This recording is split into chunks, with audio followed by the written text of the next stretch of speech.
Une personne sans référence, un bon matin devient une légende. Namesana nangate koyebanae. Les courtes prières en public et les résultats sont magnifiques. C'est qu'elle est nanga kogumenana aussi. Il m'appelait, je le sais, Likabwezo pela katinanga. Namituni ponanini. Je vous salue dans le nom précieux de notre Seigneur Jésus-Christ. Soyez bénis énormément. C'est encore une joie pour nous de vous retrouver dans cette tranche de temps d'édification avec votre structure ATK Édification et votre serviteur que nous sommes. Nous bénissons énormément le Seigneur pour cette nouvelle série d'enseignements qu'on a commencé ensemble avec vous sur le deuil et les chrétiens. Nous sommes contents de savoir que cela est en train de vous édifier. Merci à chaque fois pour vos réactions positives, vos commentaires et tout ce que vous faites. Que Dieu vous bénisse énormément et merci pour ces retours à chaque fois. Alors, nous continuons avec la même série d'enseignements, le chrétien et les deuils. Mais n'oubliez pas que la fois passée, lorsque nous avions terminé d'aborder quelques vérités fondamentales ou quelques vérités qui devaient nous permettre de poser le base de ces messages, nous vous avions promis qu'on devrait maintenant commencer à aborder en quelque sorte les attitudes à avoir pendant le deuil. Parce que, souvenez-vous de l'objectif ou de la raison d'être de cette série d'enseignements, c'était pour nous permettre de répondre à la question de savoir comment un chrétien devait-il mener son deuil. Mais aussi, est-ce qu'il y aurait de pratiques à privilégier ou de pratiques à bannir? C'était dans cet esprit, c'était dans cet objectif que nous sommes lancés sur cette série d'enseignements. Alors, je pense que nous arrivons maintenant à ces moments importants, moments particuliers où nous devons entrer en profondeur et en détail de toutes ces choses. Pour rappel, on l'avait si bien dit que lorsqu'on est en train de parler du deuil ici, vous devez toujours voir la douleur causée par la perte d'un proche et les cérémonies, les événements, les signes de choses qu'elle en fait, les choses qu'elle en fait à cause de cette perte ou à cause de cette douleur. C'est l'ensemble de ces éléments que nous sommes en train d'appeler ici ou de considérer comme deuil. Alors, si nous sommes endeuillés, si nous perdons un proche, il est vrai que nous ne pouvons pas vous dire tout ce que vous devez faire. Mais nous pouvons quand même partager avec vous l'essentiel des choses. Alors, pour cette vidéo ou pour cette tranche d'aujourd'hui, j'aimerais partager avec vous deux choses que vous êtes censé faire lorsque vous êtes endeuillé ou lorsque vous vous retrouvez dans cette circonstance de deuil. Première chose que j'aimerais vous dire que vous devez faire lorsque vous vous retrouvez endeuillé, bien-aimé, je vous assure, il faut le faire. Exprimez votre douleur. Exprimez votre douleur. Vous allez me dire, oh, mais à quoi est-ce que l'homme de Dieu est en train de nous envoyer? Qu'est-ce que l'homme de Dieu est en train de nous dire? Oui, c'est effectivement ce que je suis en train de vous dire. Pendant le temps de deuil, vous devez exprimer votre douleur.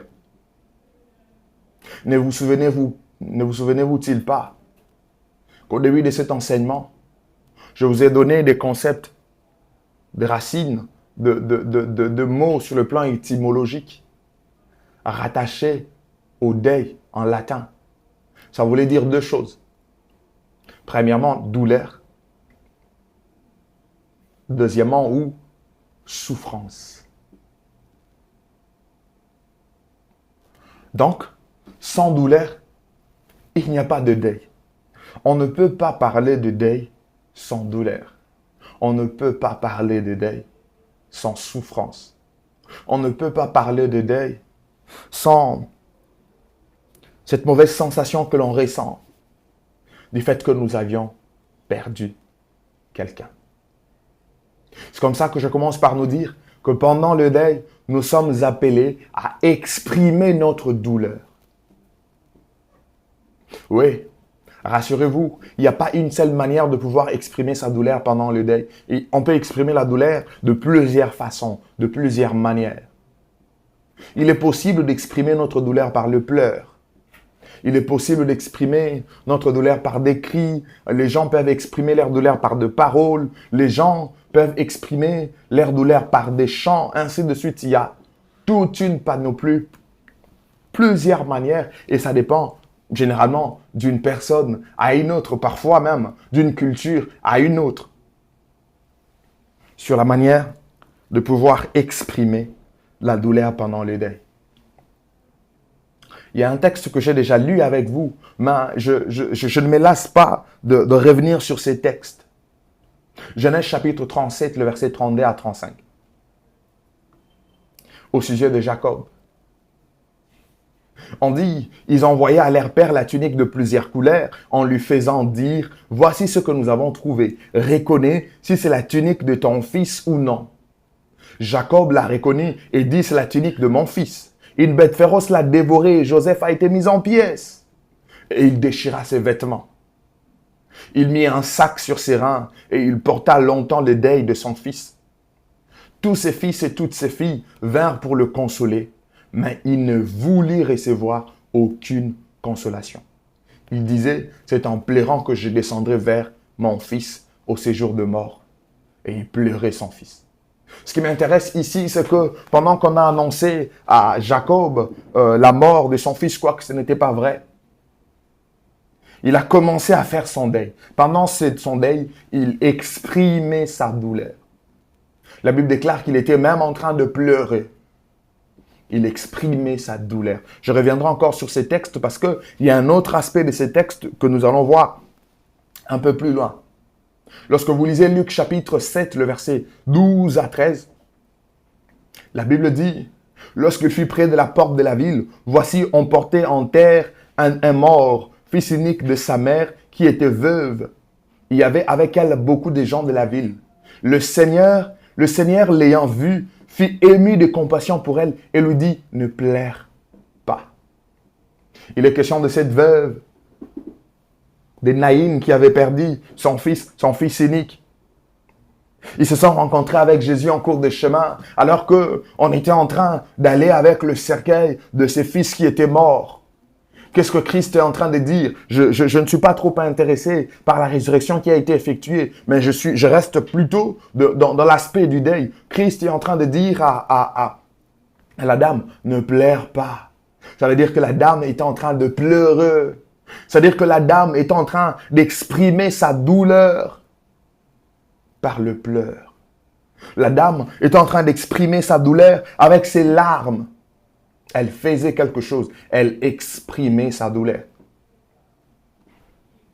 Lorsque vous regardez le deuil de Lazare dans Jean chapitre 11, versets 32 à 35, écoutez ce que la Bible dit.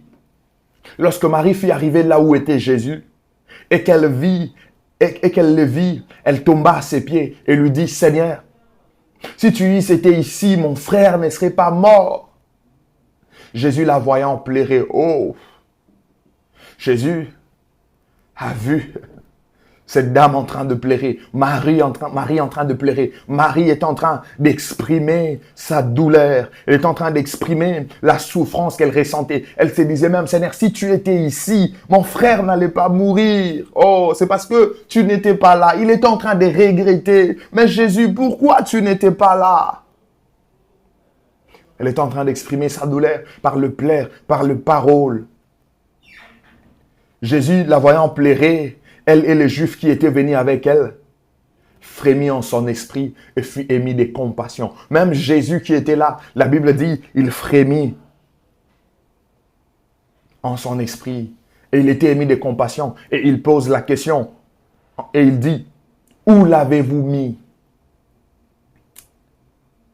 Seigneur, lui répondit-il, viens et vois. Le verset 35, le plus court verset de la Bible. Il est écrit, Jésus pleura. Waouh! Jésus, le divin, le 100% homme, le 100% Dieu. Ouh! Celui qui a laissé son trône pour venir nous sauver. La Bible déclare que ce jour-là, il plaira. Même Jésus a pleuré. Parce que Lazare, c'était son ami. Jésus a pleuré. Il a vu comment les autres étaient en train de pleurer. Il a vu comment cet homme est parti. Sur quoi les Juifs lui dirent, voyez comme il l'aimait. Ouh! À cause du fait que Jésus lui-même aimait Lazare, il s'est mis à pleurer. Il a exprimé sa douleur. Il a exprimé sa douleur. J'aimerais prendre un autre passage, Actes chapitre 9, le verset 36 à 39. Il est écrit, il y avait à Jopé parmi les disciples une femme nommée Tabitha, ce qui signifie Dorcas. Elle faisait beaucoup de bonnes œuvres et de monde. Elle tomba malade en ces temps-là et mourut. Après l'avoir lavée, on la déposa dans une chambre haute. Comme Lydde était près de Jopé, les disciples, ayant appris que Pierre s'y trouvait, envoyèrent des hommes vers lui pour les prier de venir chez eux sans tarder. Pierre s'éleva et partit avec ses hommes. Lorsqu'il fut arrivé, on le conduisit dans la chambre haute. Toutes les veuves l'entourèrent en pleurant, lui montrèrent les tuniques et le vêtement que faisait Dorcas pendant qu'elle était avec elle. Ouh! Le femme est en train de pleurer. Le femme est en train de faire valoir les œuvres de Dorcas, de Tabitha, ce qui signifie Dorcas. Le femme est en train de pleurer. Ils exprimaient leur douleur. Et se disaient, oh, elle est partie. Celle qui nous faisait des habits. Celle qui avait de bonnes œuvres. Oh, comment elle peut partir? Elles exprimaient leur douleur. Elles exprimaient leur douleur. Je suis en train de nous dire que le moment de deuil est un moment où vous devez exprimer la douleur que vous ressentez. Je vous assure que c'est utile. C'est utile. Ne soyez pas insensibles. Vous êtes humain. Même Jésus a pleuré. Je ne vous demande pas forcément de pleurer, mais exprimez votre douleur. En d'autres termes, l'idée cachée ici, c'est de vous dire, ne vous empêchez pas de pouvoir exprimer votre douleur. Il est vrai qu'après, on va mettre de l'équilibre, mais il est important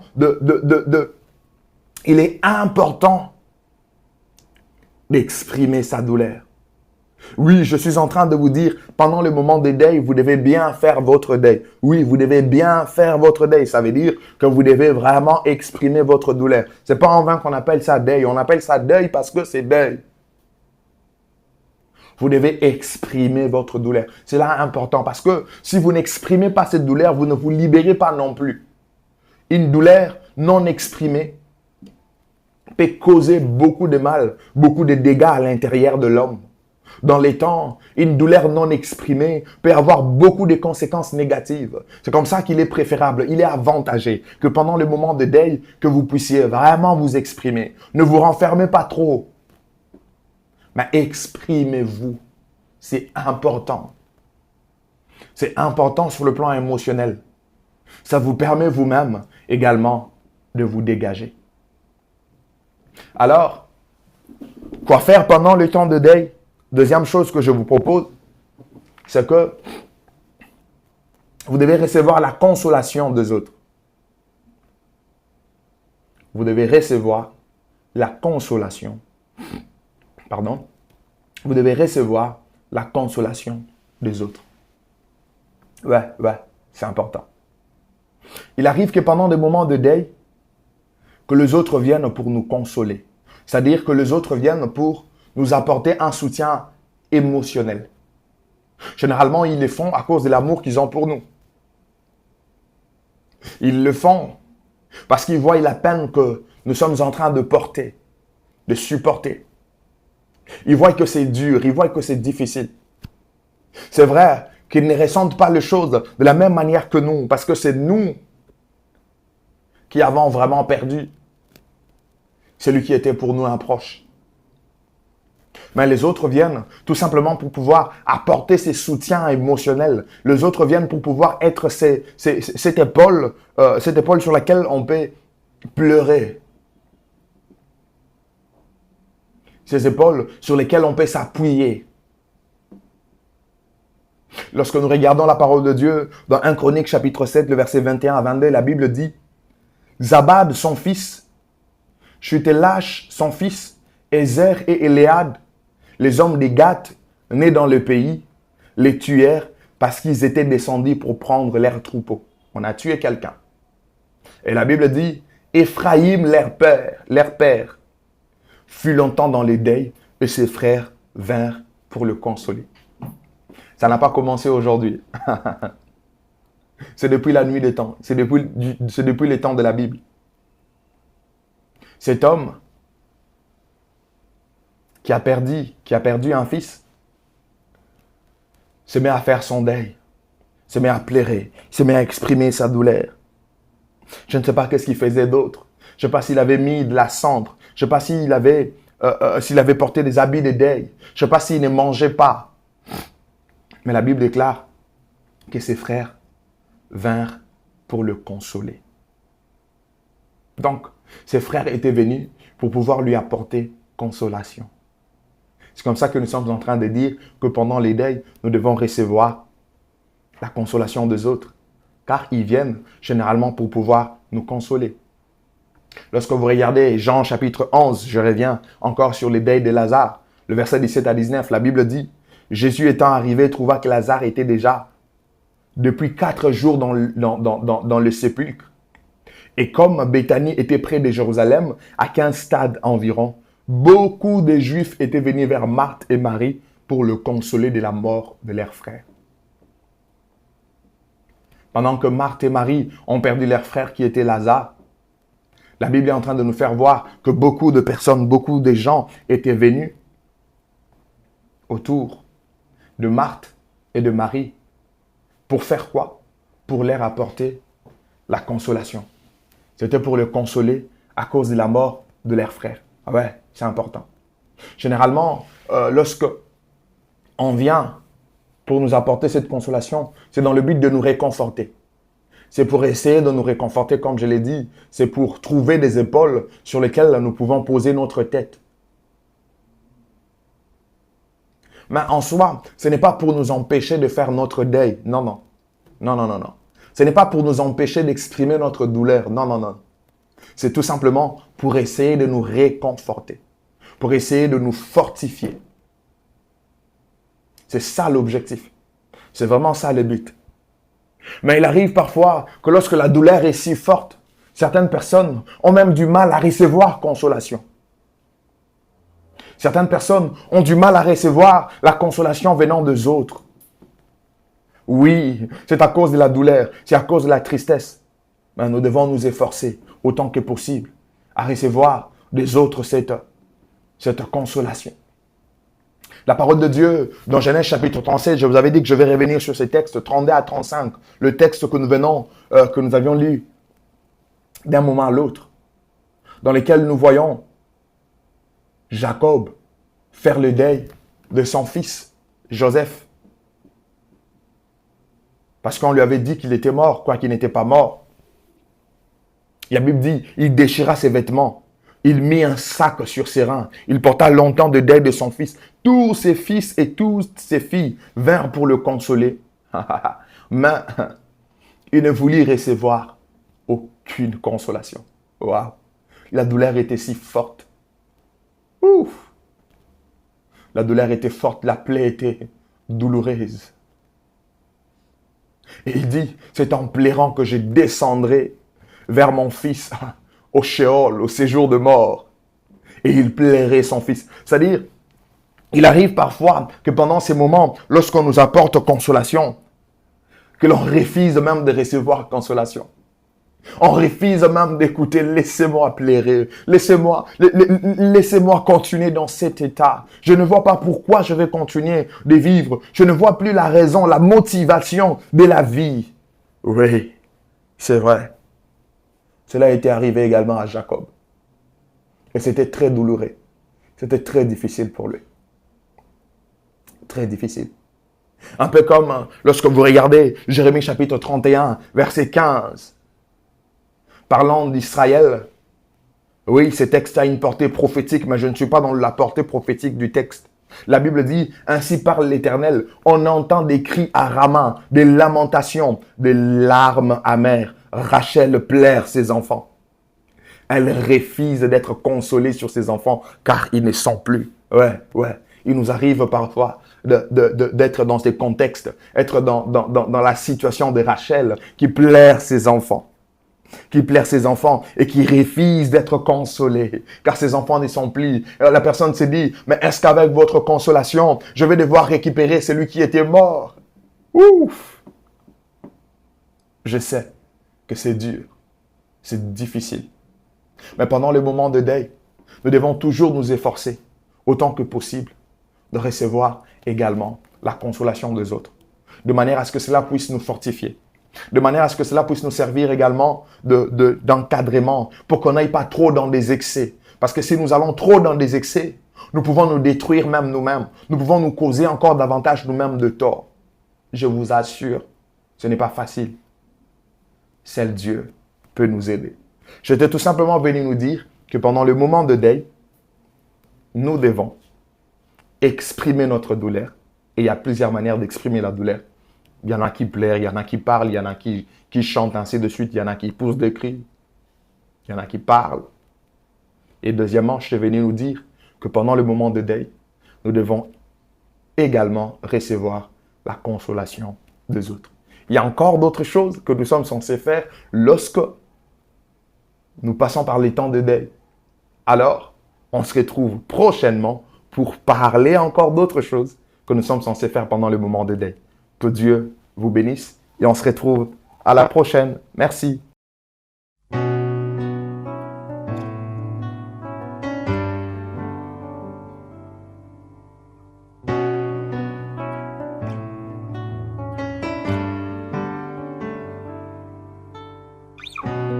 Une personne sans référence, un bon matin devient une légende. Namesana nangate koyebanae. Les courtes prières en public et les résultats sont magnifiques. C'est que les nanga koumenana nosi. Il m'appelait, je le sais. Likabwezo pela katinanga. Namituni po nani. Ezo